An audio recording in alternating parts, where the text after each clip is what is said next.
ফোকলাকে প্রথমেই একটা কথা বলবো যে দেখ ফোকলা, তুই জানা, তুই তোর মনের কথা বল, শুনবো, কিন্তু একসঙ্গে এত কিছু যদি বলতে থাকিস, এত কিছু জানাতে থাকিস, মনে রাখার মতন আজকাল না অত ক্ষমতা নেই। কেননা তোরা যা শুরু করেছিস ইউটিউবে, তোর কথা শুনবো না কার কথা শুনবো, কে কি বলছে সেটা শুনবো, আর তার মধ্যে তুই যদি পরপর 3টে এত বড় বড় লাইভ, তার মধ্যে তোর মনের কথা নিতে পারি না রে ফোকলা, কিরকম জানি একটা হয়, মাথাটা কিরকম ঘুরতে থাকে, নিতে পারি না। আর তার মধ্যে যদি এত রাত পর্যন্ত লাইভ করার পরে আবার বলছিস আমি এই ফটোটা দেবো, মুখে স্টিকার ছাড়া ফটো দেবো, আরো কিছু ভয়েস যেই তোর কাছে আছে না কি আছে তুই রেকর্ডিং করে রেখেছিস সেইগুলো ছাড়বি, আপনারা দেখবেন। বাবা, অত রাতে ওইরকম সাসপেন্স দিয়ে তুই চলে গেলি। এদিকে কি হচ্ছে বলতো, এদিকে ঘুমাতে হবে, মানে ঘরের লোক পাশে ঘুমাচ্ছে না, ডেকে ঘুমাচ্ছে, এদিকে তোর ওই ওই ওই যে তুই যা দিবি কমিউনিটি পোস্টে দিবি বা ভিডিও আকারে, তুই বলি যে ভিডিও আকারে দিবি, সেইগুলো দেখার জন্য কি হচ্ছে বলতো, ঘুম আসছে না। মানে দেখবো, এর আগেরবার মিস করে গেছিলাম, তুই অত রাতে দিয়েছিস, আবার ডিলিট করে দিয়েছিস, কিছুই দেখতে পাই নাই। তো তার জন্য দেখবো বলে ঘুম হচ্ছে না, পাশের ঘরের লোকটা ঘুমাচ্ছে, মানে কি কি কি ক্রিটিক্যাল সিচুয়েশন বলতো। আবার আমরা যারা আছি আমাদের মতো, আমাকে তো আবার কেউ কেউ বলে রেখেছে যে দিদি ঘুমিয়ে গেলে কিন্তু তুমি আমাকে সেখান থেকে নিয়ে আমাকে পাঠিয়ে দিও, এইরকম অবস্থায় এইরকম দায়িত্ব আমাকে কেউ দিয়ে রেখেছে। তা ভাব আমাদের অবস্থাটা কিরকম, অনেকক্ষণ ধরে বসে আছি, মানে শুয়ে আছি আর তোর চ্যানেলটা দেখছি, কিন্তু কিছুতেই পাচ্ছি না, তুই দিচ্ছিস না। তারপরে ঘুমিয়েই গেলাম, তোর পাবো দেখতে না পাবো করে ঘুমিয়েই গেলাম। তারপরে আবার মানে স্বপ্ন দেখার মতন জেগে উঠলাম যে তুই কি দিয়ে আবার ডিলিট করে দিলি। দেখলাম যে না, তুই দিয়েছিস, কিন্তু তুই সে কি ভয়েস কিসব দিবি ওটা আর দিসনি। আবার সেটা নিলাম, নিয়ে সেটা আবার যে আমাকে বলে রেখেছিল ওটা পাঠানোর জন্য, তাকে আবার পাঠিয়ে দিলাম। এই হচ্ছে আমাদের অবস্থা। তো আমাদেরকে একটু দেখ, আমাদের কথাটা একটু চিন্তা কর, তারপরে তুই এগুলো কর, বুঝেছিস। ওই রাত মানে তোর মতন ওরকম নিশাচর প্রাণী না যে তুই ওই রাত জেগে জেগে তোর কর্মকাণ্ডগুলো চলে, এগুলো একটু মানে চিন্তা কর। আমাদের তো একটু বয়স তো হয়েছে নাকি, এগুলো তো তুই ভাববি, আমাদের কথা তো তোর ভাবতে হবে। বন্ধুরা চলো ভিডিওটা শুরু করি। নমস্কার বন্ধুরা, কেমন আছো সবাই? আশা করি সবাই খুব ভালো আছো, আর আমিও ভালো আছি। চলে এসেছি আবার একটা ভিডিও নিয়ে। তো এদের নিয়ে আমি অনেকদিন ভিডিও করি না, কেননা এই ব্যাপারটা যেহেতু একঘেয়ে হয়ে গেছে, ভাল লাগছে না। কিন্তু আবার যেই পরিমাণে ওয়াইটিকে একদম মানে আগুন লাগিয়ে দিয়েছে এই ঘটনাটা, এই কন্ট্রোভার্সিটা, তো আমার মনে হলো যে এই নিয়ে কিছু বলাই যায়। তো এই মিনা যখন এই প্রথম এই জিনিসটা শুরু করে, তখন প্রথম যখন ভিডিও করা মিনাকে নিয়ে শুরু করি, যখন মানে ঘর ছেড়ে গেছে, জানা গেছে যে ও গোপালদার সঙ্গে মানে ঘর ছেড়ে ভেগে গেছে, এইসব ব্যাপারগুলো যখন আসলো, তখন কিন্তু ভিডিওর মাধ্যমে যেই কথাগুলো বলেছিলাম এখন সেইগুলোই সত্যি হতে চলেছে। সেইগুলোই ওকে পুরো বাজারের মধ্যে কিন্তু নিয়ে এসে বসিয়েছে। মানে এই যে সন্দীপকে সবাই বলে যে ও বউ বেচেছে বা বেচু, অনেক ধরনের অনেক কথা বলে, কিন্তু দেখো এখন ওকে যেই হারে বেচা হচ্ছে, বা ও নিজেই কিন্তু এর জন্য দায়ী। এই মিনা নামক মেয়েটি এর জন্য কিন্তু নিজেই দায়ী। এই যে ঘটনাটা আজকে ঘটছে, যে পর্যায়ে ও গিয়ে দাঁড়িয়েছে, তার জন্য কিন্তু আমি বলবো যে কোনো পুরুষ এর জন্য দায়ী না, এর জন্য ওই মেয়েটি একমাত্র দায়ী। আজকে যদি মিনার হাজবেন্ড তাকে বেচে সন্দীপ, তাহলে আমি বলবো সেটা শপিং মলে বেচেছে। যদি বেচে, আমি এখানে কোনো দিক থেকে আমি দেখছি না যে মিনার হাজবেন্ড তাকে বেচেছে, কিন্তু এখন ওকে ও পুরো হাঁটুরে মাল হয়ে গেছে, মানে হাটে ঘাটে বিক্রি হচ্ছে, হাঁটুরে মাল। তো আমি বলবো একটা মানুষ, একটা মহিলা, বিশেষ করে একটা মহিলা যদি মানে এত পুরুষ দরকার হয়, এত পুরুষ এই 2 বছরে 3-3টে পুরুষ পাল্টানো হয়ে যায়, তারপরে তো আরো শুনছি ওই শিশু মিশু কত কিছু, কত শুনেছি, আবার শিশুও শুনছি। তাহলে এই মহিলার অবস্থাটা কোথায় গিয়ে দাঁড়াচ্ছে সেটা একবার বিবেচনা করে আমার মনে হয় দেখার সময় হয়ে এসেছে প্রত্যেকের। হ্যাঁ, স্বামীর ঘরে অত্যাচারিতা মেয়ে যদি সেখান থেকে বেরিয়ে এসে বাপের বাড়িতে থাকলো, সেখান থেকে সে নিজেকে তৈরি করলো, তার আবার কয়েক বছর পর মানে ডিভোর্স হয়ে যাওয়ার পর সে যদি আবার বিয়ে করে, সেই জিনিসটা কিন্তু খুব একটা খারাপ না, খুব একটা কেন, একদমই খারাপ না। বিদ্যাসাগর মহাশয় যখন বিধবা বিবাহ প্রচলন করেছিলেন, তখন কিন্তু এটা নিয়ে অনেকেই অনেক রকম কটাক্ষ করেছিল, বিরোধিতা করেছিল, দিয়েই শুরু করেছিলেন এই বিধবা বিবাহ প্রচলন। এটা কিন্তু সমাজের জন্য ভীষণ ভালো একটা ব্যাপার, কেননা কম বয়সী মেয়েদের স্বামী যখন থাকে না, তারা সারাটা জীবন কি করে কাটাবে, তার জন্য কিন্তু মেয়েদের কষ্টের কথা চিন্তা করে এই জিনিসটা করা হয়েছে। আজকে যখন এই যে দিলীপ ঘোষ যে বিয়ে করেছে, এটা নিয়ে অনেকেই অনেক কিছু বলছে, কিন্তু এই জিনিসটাকে না আমি কোনো খারাপ অ্যাঙ্গেল দিয়ে দেখছি না, খারাপ নজরিয়াতে আমি দেখছি না। আমার মনে হয় দুজন প্রাপ্তবয়স্ক মানুষ তারা জীবনের এমন একটা জায়গায় গিয়ে দাঁড়িয়েছে, না তারা নোংরামো করেছে, না তারা পরকীয়া করেছে, না ওই মহিলাটি তার হাজবেন্ডকে ধোকা দিয়েছে, না এই দিলীপ বাবু কাউকে ধোকা দিয়েছে। আমি তার পলিটিক্যাল দিকটা আমি দেখছি না, সেই দিকে আমি যাচ্ছি না, আমি তাকে একটা মানে কি বলবো ষাটোর্ধ মানুষ হিসেবেই আমি দেখছি। তো তারা মনে করেছে এতদিন বিয়ে করেনি, দিলীপ বাবু বিয়ে করেনি, তার মনে হয়েছে সে বিয়ে করেনি।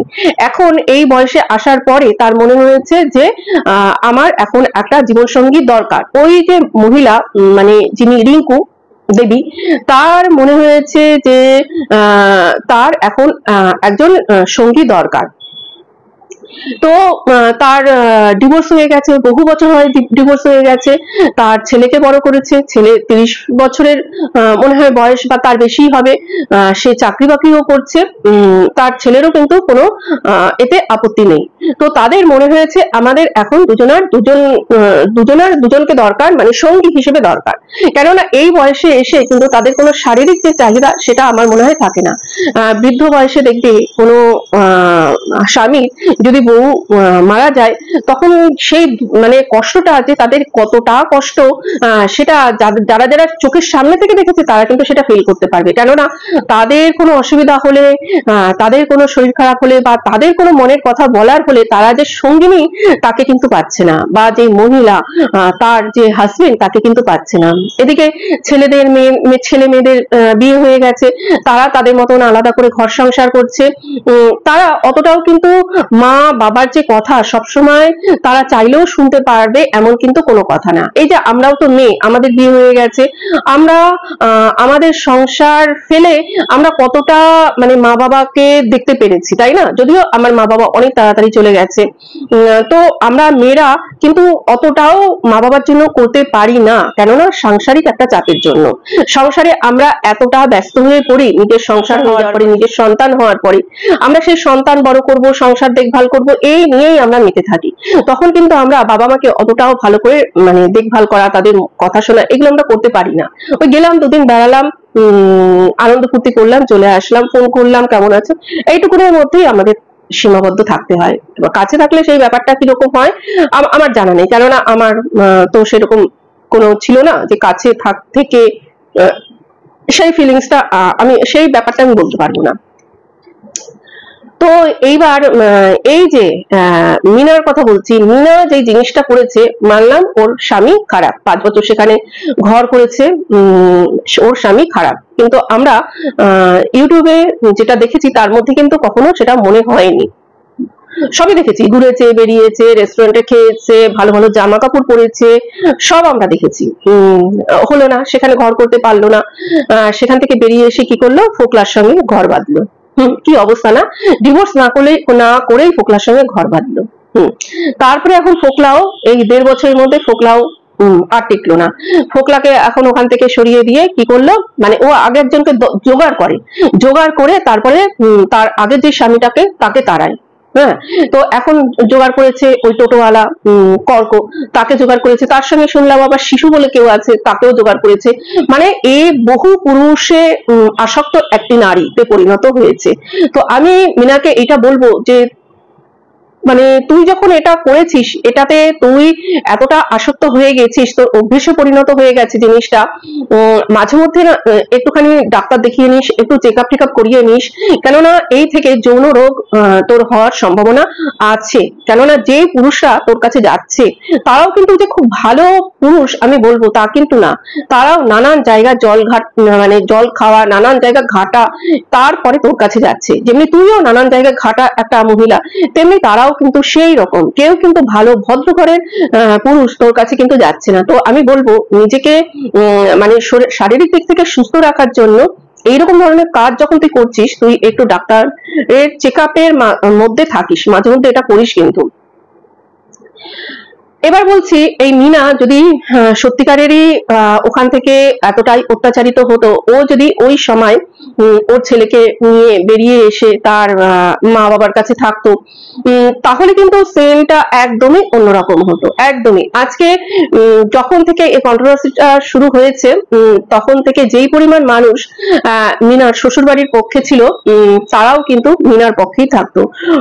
কেননা তখন মানে বেশিরভাগ এখানে মহিলা, তো মহিলাদের যে মেন্টালিটিটা থাকে যে একটি মা এতটা কষ্ট পেয়েছে, পাওয়ার পরে ওইরকম শ্বশুর বাড়ি থেকে বেরিয়ে আসতে বাধ্য হয়েছে ছেলে কোলে নিয়ে।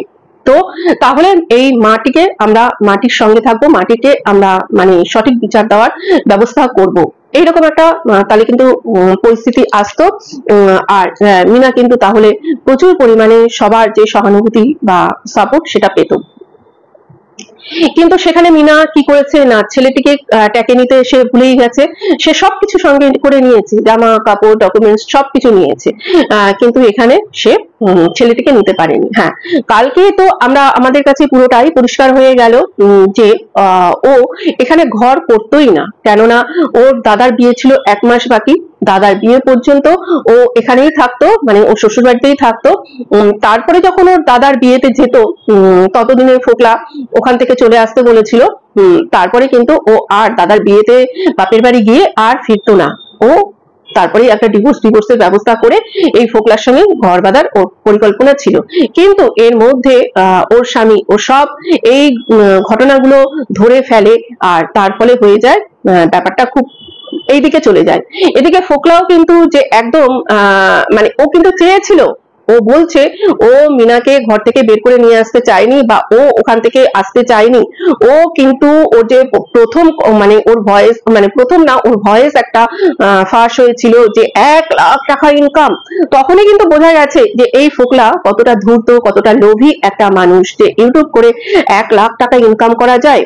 হ্যাঁ, আর তাহলে মানে ফোকলার এখানে যেসব কথাগুলো কালকে বলেছে, অনেক কিন্তু এখানে সত্যি কথা তো আছেই। সত্যি কথা আছে কেন বলছি, কেননা এই যে ফোকলা কালকে যে কথাগুলো বলেছে, তার মধ্যে 90% কথা কিন্তু আমরা ওপারের যে কন্ট্রোভার্সি মেল ক্রিয়েটার আছে সেখান থেকে আমরা পেয়েছি। আর কিছু কথা ফোকলা বলেছে, তার মধ্যে কিছু কথা ফোকলা কিন্তু মিথ্যা, মানে মিথ্যা কি চেপে গেছে, সেটা বলেনি। যেমন হচ্ছে এখানে যে ফোকলা বলেছে যে মিনাকে ও অনেক আগে থেকে চিনতো না। তাহলে আমি এখানে একটা ফটো দিয়ে দেবো।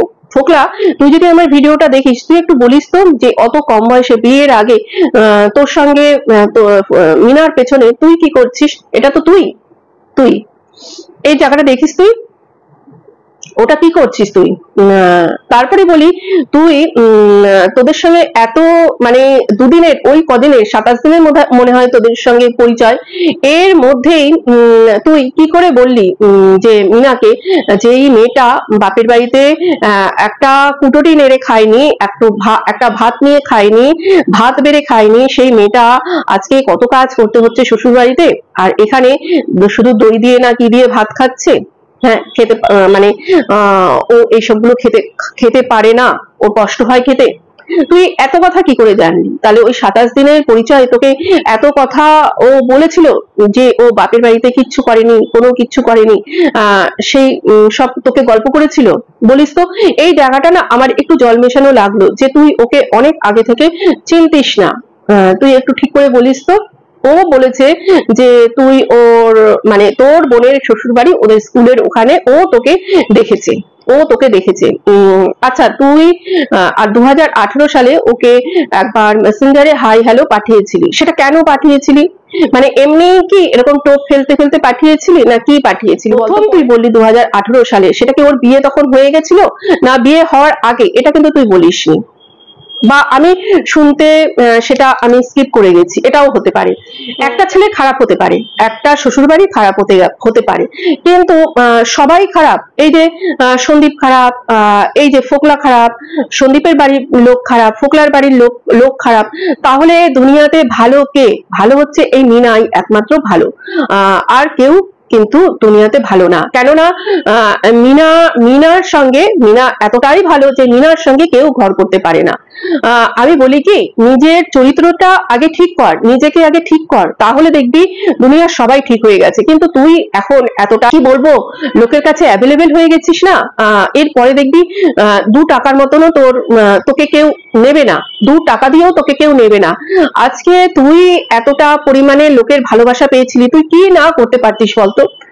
তোকে মানুষ এতটা ভালোবাসা দিয়েছিল, এখানে অন্য তোর বদলে যদি অন্য কোনো মেয়ে হতো না, কি না করে ফেলতো। কিন্তু না, তুই শুধরাবার মানুষ না, তুই ভালো থাকার মানুষ না। যদি ভালো থাকার মানুষ আজকে হতিস, তুই এই জিনিসগুলোই করতে পারতিস না। নিজেকে আয়নার সামনে নিজে দাঁড়িয়ে তুই এই কথাগুলো বলিস, এগুলো চিন্তা করিস যে তুই কি করেছিস। তুই যে বিয়েটায় বসেছিস, যে ছবিটা দেখলাম, তো ভালোই ফুর্তি তো ছিল, তো বিয়েটা করার জন্য বেশ ভালো ফুর্তি ছিল, সেটা তো শুনলাম, ফোকলার মুখ থেকে শুনলাম। আর এই মিনার মা, এই এক মহিলা, তাকে কি বলবো, যাই হোক।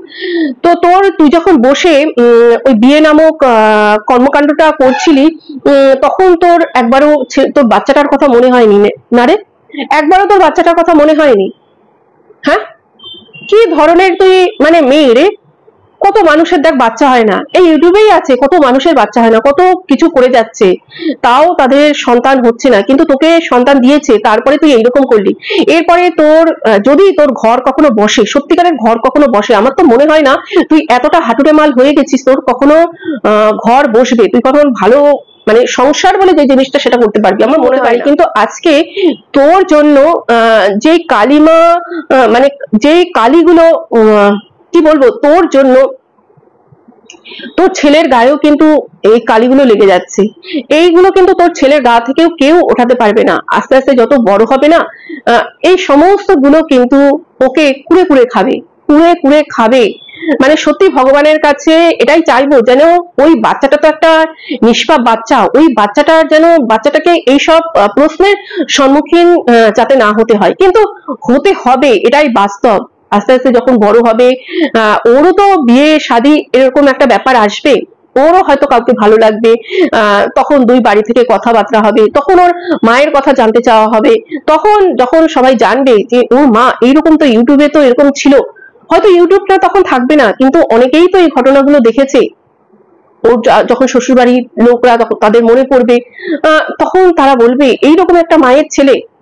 হয়তো মানে বাচ্চাটা সেই রকম দোষই নেই, শুধু কি দোষ বলতো, বাচ্চাটা তোর থেকে জন্মেছে, এটাই বাচ্চাটার দোষ।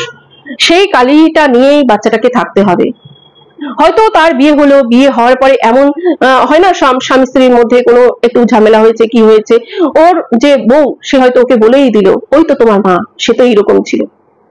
ভাবতো এইগুলো তখন কি অবস্থা গিয়ে দাঁড়াবে, ওই বাচ্চাটার মনে কি অবস্থা, ও সুস্থ জীবনযাপন করতে পারবে? চেষ্টা তো করা হচ্ছে, সবাই মিলে করছে, ওর বাড়ির লোকরা যারা আছে তারা সবটা দিয়ে ওকে বড় করার চেষ্টা করছে। তুই মানে কি বলবো তোকে, কি বলবো, এইরকম ঘটনা আমি দেখেছিলাম, আমি এইরকম ঘটনা দেখেছি। কিন্তু তারা কি বলতো, তোর মতন এইরকম না, তোর মতন এইরকম না যে একটা ছেলে আরেকটা ছেলে আরেকটা, না এটা ভালো না আরেকটা। এগুলো কি হচ্ছে, কি ধরনের কি করছিস, আর সোশ্যাল মিডিয়াতে এসে এইরকম গুলো করে যাচ্ছিস? লজ্জা হওয়া উচিত, লজ্জা হওয়া উচিত। আর ভিউয়ার্সদের বলবো, এইসব চ্যানেলগুলোকে দেখবেন না, এদেরকে উঠতে দেবেন না। তাহলে সমাজে কি ছড়াচ্ছে বলুন তো, কি ছড়াচ্ছে? হ্যাঁ, মানে ভাবা যায় 2 বছরে তুই কি করলি, 2 বছর না 1.5 বছরে 30 লক্ষ টাকার মতো ইনকাম করে নিলি, সব দিয়ে খেয়ে পারে। আজকে এই যে যারা চাকরিহারা যারা আছে, তাদের কি অবস্থা, এত এত গোল্ড মেডেলিস্ট এক একজন বসে আছে। আর তুই দেখ তোর কি যোগ্যতা, কি যোগ্যতা, তুই সেখানে এইরকম করে বেড়াচ্ছিস। তোকে আবার সবাই মানে অনেকেই তোকে আবার সাপোর্ট করে, কোনো মতেই তোকে সাপোর্ট করা যেতে পারে না। তুই তোর দিকে স্টোরি যতই বল না কেন, তোর স্টোরি বলার আগেই সবাই জানে তোর দিকে স্টোরি। কি বলবি বলতো, তুই কি বলবি? আজকে ফোকলা যেগুলো বলেছে তার মধ্যে বেশিরভাগটাই হচ্ছে সত্যি, বেশিরভাগটাই সত্যি। যেগুলো করেছিস, এই যে পেট দেখানো, আরো কোন জায়গার কি দেখানো, এগুলো তো তুই করেছিস, তাই না? করেছিস। কেন তুই একটা ছেলে যখন তোর সঙ্গে চ্যাটিং করছে, তুই তাকে প্রশ্রয় কেন দিয়েছিলি? কি কারণে দিয়েছিলি প্রশ্রয়টা বলতো? হ্যাঁ, এরকম তো অনেক সময় অনেক জায়গা থেকে অনেক মেয়েদের এরকম নানান রকম বাজে মেসেজ আসে, মেসেঞ্জারে আসে। তারা যখন বুঝতে পারে, আর মেয়েদের জানিস তো একটা সিক্স সেন্স বলে একটা ব্যাপার আছে, তাদের সেটা খুব প্রখর ভাবে থাকে। তারা বুঝতে পারে কোন পুরুষের তাকানো কিরকম, কোন পুরুষের কথা বলার ধরন কিরকম। এই যে মেসেঞ্জারে আমাকে এটা লিখেছে, তার মানে এ কি চাইছে, তো সেটা ভেবেই কিন্তু তাকে ব্লক করে দেওয়া হয়। আর এই যে ফোকলা তো তোকে এই ধরনের নোংরা নোংরা চ্যাট করেছিল, তো তখন তুই যদি ভালো হতিস তুই তো তাকে ব্লক করে দিতিস, তুই তো তাকে প্রশ্রয় দিতিস না। সেই চ্যাটগুলো তো কিছুটা আমরা দেখেছি, এখানে চাটবো, এটা খুলবো, ওটা খুলবো, এইগুলো দেখার পরে কোন মেয়ের মাথা ঠিক থাকতে পারে বলতো? কোন মেয়ে মানে এই চ্যাটগুলোকে প্রশ্রয় দিতে পারে বলতো? হ্যাঁ, তুই তো সেখানে তাকে ব্লক করে দিবি। তুই স্বামীকে নাই বললি, ভয়চটে নাই বললি, কিন্তু তুই তো তাকে ব্লক করে দিবি, চারটে কাঁচা খিস্তি মেরে গালাগাল দিয়ে তাকে ব্লক করে দিবি। তাই না করে তুই তাকে এন্টারটেন করে গেছিস, প্রশ্রয় দিয়ে গেছিস। আবার তুই তাকে বলেছিস আমার হাজবেন্ড মানে আমার স্বামী আসবে আমার বাচ্চাকে নিতে, তো এই দুদিন তুমি আমাকে কোনো চ্যাট করবে না, কোনো ফোন করবে না। কি রে, কি তুই আজকে কোথায় গিয়ে দাঁড়িয়েছিস দেখেছিস তো? তোকে আগে যারা দেখতো, তোকে ওই বাড়ির বউ বলে তাকে তারা তোকে সম্মান করতো, তুই ওই মিত্র বাড়ির বউ। কিন্তু আজকে তুই যেই জায়গায় গেছিস, তোকে বাজারু ছাড়া তোকে কেউ কিচ্ছু বলবে না। নিজেকে কোথায় নামিয়ে এনেছিস দেখেছিস? আর হবি নাই বা কেন? তোর মা, হ্যাঁ তোর মা এখনো কি বলবো, হানিমুন পর্বই তার শেষ হয়নি, হানিমুন পর্বই তার শেষ হয়নি। তিনি এখনো সেই হানিমুনই চলছে তার, মানে তার মেয়ের জীবনটা এরকম হয়ে গেল। তো উনি তো সঙ্গেই আছে, সেটা তো ফোকলার কাছ থেকে শুনতেই পেলাম, উনিই তো ইন্ধন জুগিয়ে গেছে। তোকে তো তোর মাকে যখন বলেছিস, উনি এই যে বিষয়টাকে সে সঙ্গ দিয়েছে, ফোনে কথা বলে উনি রাজি, উনি তখন ওনার মেয়েকে বোঝায়নি যে তুই যেটা করছিস তুই ভুল করছিস। উনি কি করেছে না, তোকে আরো প্রশ্রয় দিয়েছে, হ্যাঁ ভালো করছিস, এই যে সম্পর্কটা, এই সম্পর্কটাতে আমি রাজি আছি, তাহলে আমার সঙ্গে ফোনে কথা বলা। মানে কত বড় অসভ্য একটা মহিলা, কি বলবো। এইরকম যদি ঘর ভাঙা নিয়ে মা যদি কোনো মেয়ে থাকে, তাহলে সেই মেয়েরা কোনোদিনও ঘর করতে পারবে না। এরকম ঘর ভাঙানি একটা মা, হ্যাঁ লজ্জা করে না আপনার? লজ্জা করে না? ছেলের বিয়ে হয়ে গেছে, ছেলের ঘরে বউ চলে এসছে, মেয়ের ঘরে মানে সত্যি নাতনি না আপনার, নাতনি না। কেননা একটা টাইমে আপনি কাউকে বলেছিলেন যে ওদের ছেলে ওরাই রাখুক, ওদের নাতি ওরাই রাখুক, দরকার নেই, একটা টাইমে বলেছিলেন। আবার তারপরে আবার পরক্ষণে কেন বলেছিলেন যে জামাইকে ফোন করতে বলো? কেন বলেছিলেন জামাইকে ফোন করতে বলো, ওকে বুঝিয়ে সুঝিয়ে নিয়ে যেতে? কি কারণে? ও মানে তখন বাড়ি থেকে চাপ আসছিল, আপনার স্বামী আর আপনার ছেলে মানে কুচিকাটা করবে বলে সেই চাপ আসছিল, তার জন্য বলেছিলেন যে জামাইকে ফোন করতে বলো? হ্যাঁ, মানে এতটাই আপনারা স্বার্থপর। যখন দেখলেন যে ইউটিউব করে ভালো রোজগার হচ্ছে, ভালো রোজগার, আপনারা তো দিয়েছিলেন একটা গ্রাম্য বাড়ির বউ হিসেবে, চাষবাস হবে, মোটামুটি মোটা ভাত মোটা কাপড় পরে মানে থাকতে পারবে আপনার মেয়ে, জীবনটা যাতে চলে যায়। তারপরে যখন দেখলেন ইউটিউব করলো, বেশ লক্ষ লক্ষ টাকা ইনকাম করলো, তখন ভাবলেন যে আমার মেয়ে ইউটিউব করছে, আচ্ছা ইউটিউব করার পেছনে যে কি গল্পটা, সেটা আপনারা বুঝলেন না, সেটা আপনারা জানলেন না।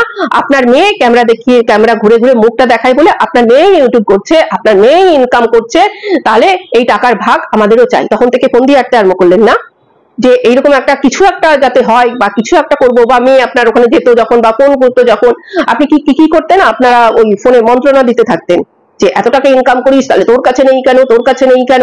হ্যাঁ, দিয়ে আজকে কি করলেন, এইরকম একটা ফোকলা জোগাড় করে, একটা গাধা পাঠা কে জোগাড় করে, তার মানে মানে ওটাকে পাঠা হিসেবেই আপনারা ব্যবহার করেছেন, পাঠা হিসেবে ব্যবহার করে, টোপ ফেলে ব্যবহার করে আজকে এইরকম একটা ঘটনা ঘটালেন। কি হলো তাতে?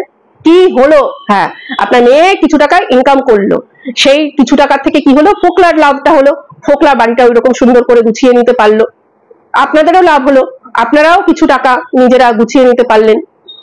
আপনাদের আগে আসতো মুদিখানা, যে ছোট্ট আপনাদের পাড়ার দোকান থেকে মুদিখানা জিনিসগুলো আসতো, ওই 2 টাকা আর 5 টাকা আর 20 টাকার জিনিস আসতো। যখন আপনার মেয়ে লক্ষ লক্ষ টাকা ইনকাম করতে আরম্ভ করলো, তখন আপনারা কি করলেন, বড় ডিপার্টমেন্টাল শপ থেকে এত এত গ্রসারি জিনিস আনতে আরম্ভ করলেন। দেখেছি সেটা আমরা। হ্যাঁ, কিন্তু কদিন এইরকম চলবে? আপনার স্বামী যেইটা দিয়ে রোজগার করে সেটা দিয়ে চলতে পারেন না? মেয়ের ঘর ভাঙিয়ে, কান ফুসলিয়ে এইসব করে চলতে হবে? তা এখন যে আপনার মেয়ে যে টোটোওয়ালাকে ধরেছে, সেখানেও কি এইরকম পারবেন? এই যে ধরুন ইউটিউবে তো এখন ভিউজটা কমে গেছে, তাই না? তো ভিউজটা কমে গেছে, তাহলে এইরকম ইনকামটা হবে না। তাহলে কি আপনাদের লাইফস্টাইলটা ওইরকম থাকবে? এইবার আপনি কাকে বলবেন যে এত এত টাকা আমাদেরকেও দিতে হবে, বা তোর এত ইনকাম, আমাকে এটা কিনে দে ওটা কিনে দে? হ্যাঁ, কোথায় পাবেন?